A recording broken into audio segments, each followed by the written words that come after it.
Olá, amigos amantes da sétima arte. Tudo tranks com vocês? Depois de um período sabático, estamos de volta. E hoje, com o relato de terror, O Sacristão do Diabo. Esperamos que vocês gostem. Mas antes não esqueçam de se inscrever, curtir, ativar as notificações e compartilhar. Isso é muito importante para o canal. E vamos lá. Não veja este vídeo se estiver sozinho. Eu não tinha terminado de digerir suas palavras quando algo começou a zunir muito forte. Um som muito alto que entrava nos ouvidos. Se não estivéssemos ali escondidos entre os espinhos, com certeza teria nos derrubado, especialmente se tivesse pego nossas bicicletas. Tapei os ouvidos e não conseguia ouvir Pedro, que tentava me gritar algo. Não sei como explicar, mas algo aconteceu. Lá em cima, sobre nós, flutuando. Escrevo para vocês de Sumaré, São Paulo, Brasil, porque trabalho em um pequeno hotel. Mas eu nasci e cresci em um bairro chamado Itaquera, que depois da Copa do Mundo de 2014 entrou no mapa por causa do estádio do Corinthians, a Neoquímica Arena. Mas essa é outra história. Tenho 55 anos. E o que vou contar aconteceu quando eu tinha 11 anos, quando aquele bairro era muito diferente do que se tornou. Muita gente tinha ido trabalhar no centro de São Paulo e em outras cidades, incluindo meu pai.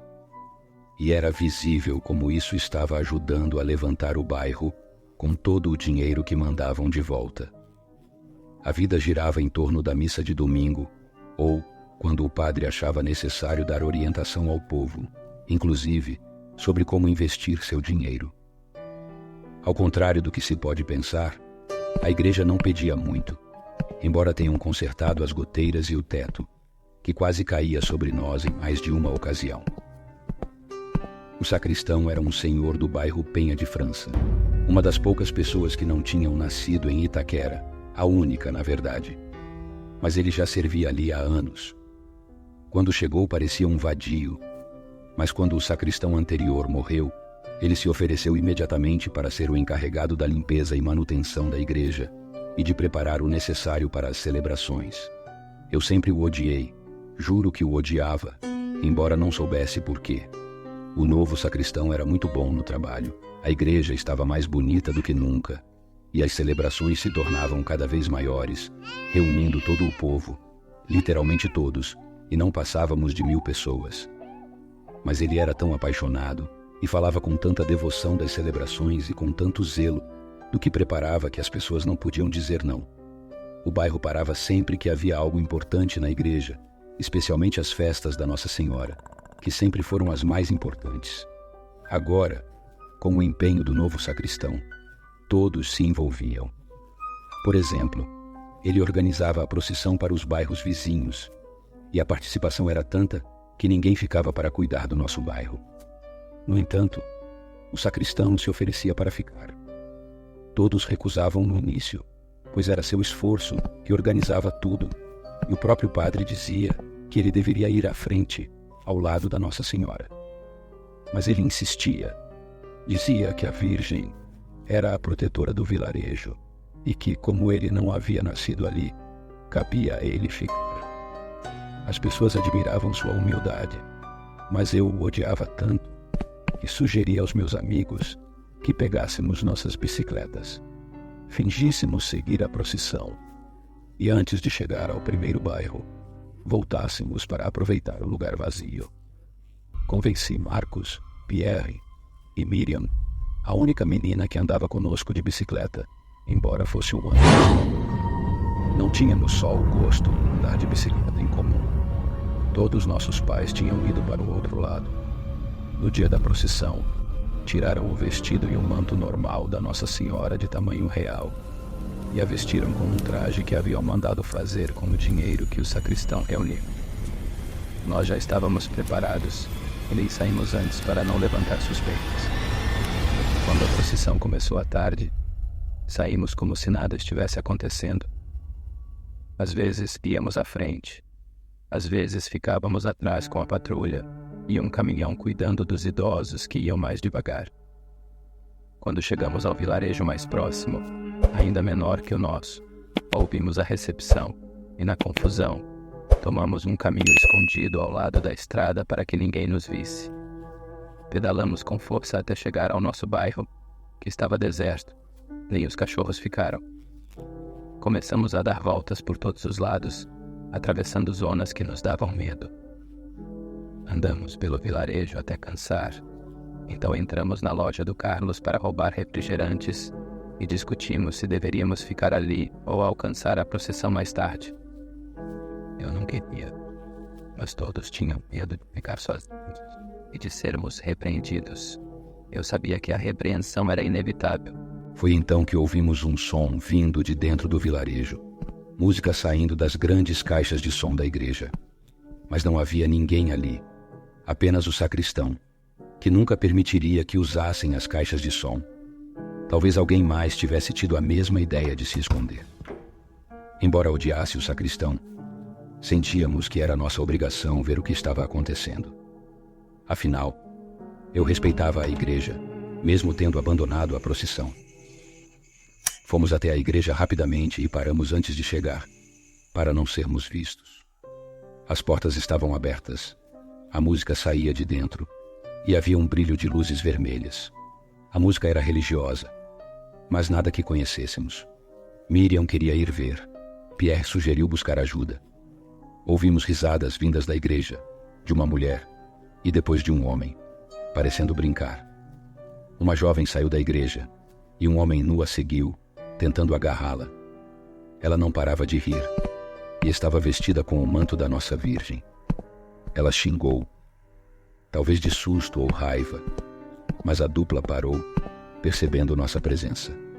Chamaram-nos, dizendo que não fariam nada, que estavam se preparando para a procissão. A mulher vestida de virgem disse algo e o homem correu para dentro da igreja.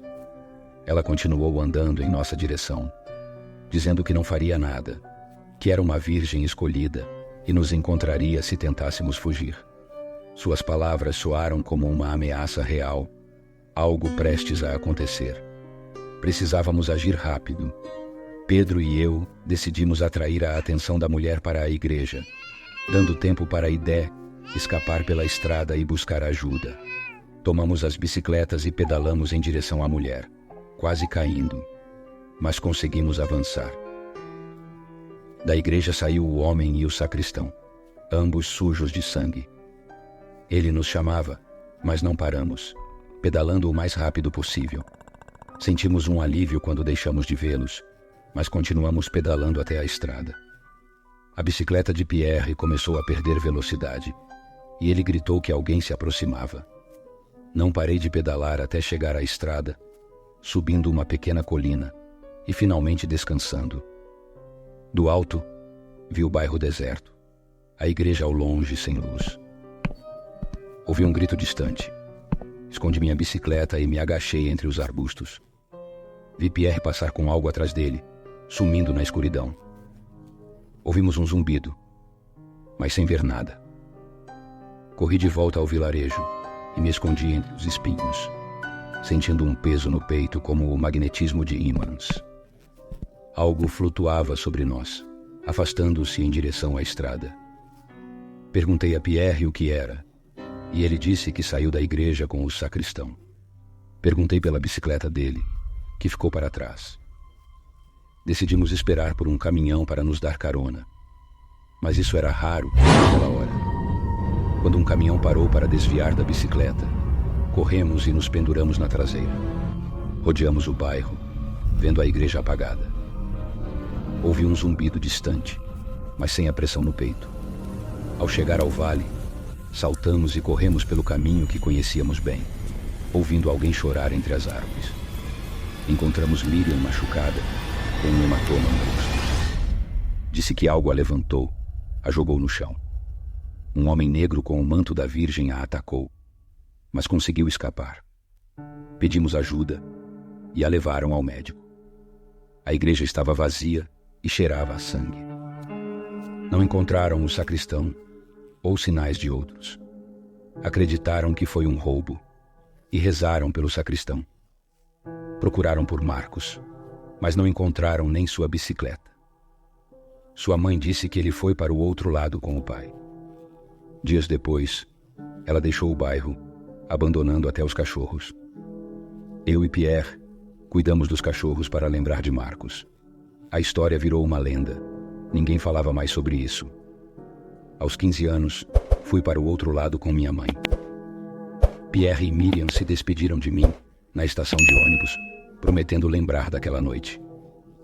Pierre foi para a Praia Grande e Miriam fugiu com uma moça. Escrever esta história é minha forma de manter a promessa de lembrar e contar o que aconteceu. Boatos dizem que o corpo de Marcos e do sacristão estão enterrados embaixo do altar da igreja do Hospital Santa Marcelina, onde por mais de uma vez quase perdi minha vida. E você? Conhece alguma história assustadora do seu bairro? Tem lembranças de sua infância ou simplesmente esqueceu tudo? Conte para nós nos comentários. Gostou do nosso conto de hoje?